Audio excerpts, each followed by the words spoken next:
Je lis du livre d'Exode chapitre 32 au verset 35 ce qui suit. L'Éternel frappa le peuple parce qu'il avait fait le veau fabriqué par Aaron. Prions. Notre Seigneur et notre Dieu, nous te remercions pour ta parole. Nous sommes parvenus à la fin du chapitre 32. Nous avons étudié les versets les uns après les autres, en les laissant dans leur contexte. Et nous découvrons le dernier verset où effectivement, toutes ces personnes qui ne prirent pas position pour toi, elles furent détruites, tuées.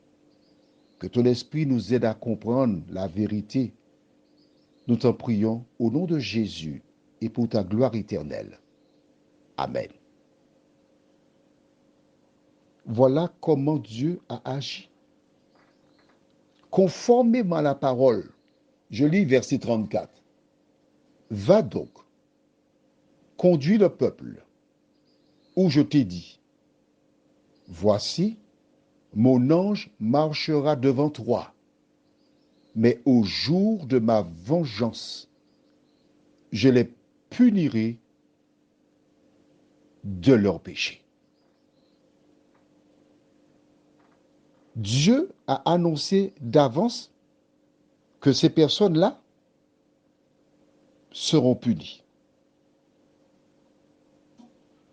Comment Dieu agit-il? Écoute bien, je te dis ça sur chair de poule. Écoute bien ce que je te dis là maintenant. Lorsque Dieu s'est adressé à Noé, il lui a dit, j'exterminerai. En clair, c'est terminé. Leur cas est scellé. Quand il alla préparer l'arche, ces personnes étaient déjà condamnées à mort. Elles vivaient, elles respiraient, mais elles étaient déjà condamnées à mort. 120 ans plus tard, le déluge vint et elles furent, selon la parole de Dieu, détruites. Lorsque Dieu alla vers Abraham pour lui signifier qu'il entre en jugement avec Sodome et Gomorrhe, lorsqu'il laissa Abraham, ces personnes étaient déjà condamnées à mort. Elles continuaient à vivre, à respirer. Cherche 1 Timothée 5, verset 6, pendant que je te parle là. Mais elles étaient déjà condamnées à mort. Les deux fois où Dieu a châtié des hommes, leur jugement était déjà annoncé d'avance. On est d'accord? Que dit la Bible dans le livre de 1 Timothée chapitre 5 au verset 6? Mais celle qui vit dans les plaisirs est morte, quoique vivante. Ces gens-là étaient vivants, mais la Bible te dit qu'elles étaient déjà mortes, ces personnes. Exactement comme ces gens qui, dans le chapitre 32 d'Exode, s'étaient révoltés contre Dieu. Le jour vient, quand l'Éternel mettra un terme au jugement. Il dira, et je lis dans Apocalypse chapitre 22, dernier livre de la Bible. Apocalypse 22, tu as trouvé? Je lis à partir du verset 11. Que celui qui est injuste soit encore injuste, que celui qui est souillé se souille encore, et que le juste pratique encore la justice, et que celui qui est saint se sanctifie encore.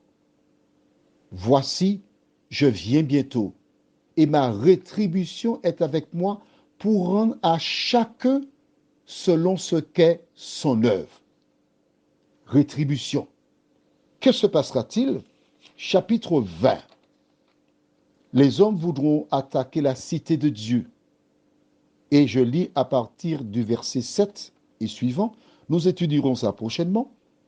Quand les 1000 ans seront accomplis, Satan sera relâché de sa prison et il sortira pour séduire les nations qui sont aux quatre coins de la terre, Gog et Magog, afin de les rassembler pour la guerre. Leur nombre est comme le sable de la mer. Et ils montèrent sur la surface de la terre et ils investirent le camp des saints et la ville bien-aimée. Mais un feu descendit du ciel et les dévora. Voilà ce qui s'est passé pour les personnes d'Exode chapitre 32. Ils ont connu un châtiment. L'histoire d'Exode 32, c'est l'histoire de la race humaine. Des gens te racontent des bobards du style « Non, Dieu est amour, il ne va pas détruire, il va donner une seconde chance. » Pas écoutez yo. Ne les écoutez pas. Ne les écoute pas. Lis la Bible, il n'y a pas de deuxième chance. Exode 32 est un échantillon, un modèle de ce qui se passera à la fin des temps. Prions. Seigneur, plusieurs réalisent qu'ils ont été embobinés. Plusieurs réalisent qu'ils ont été trompés.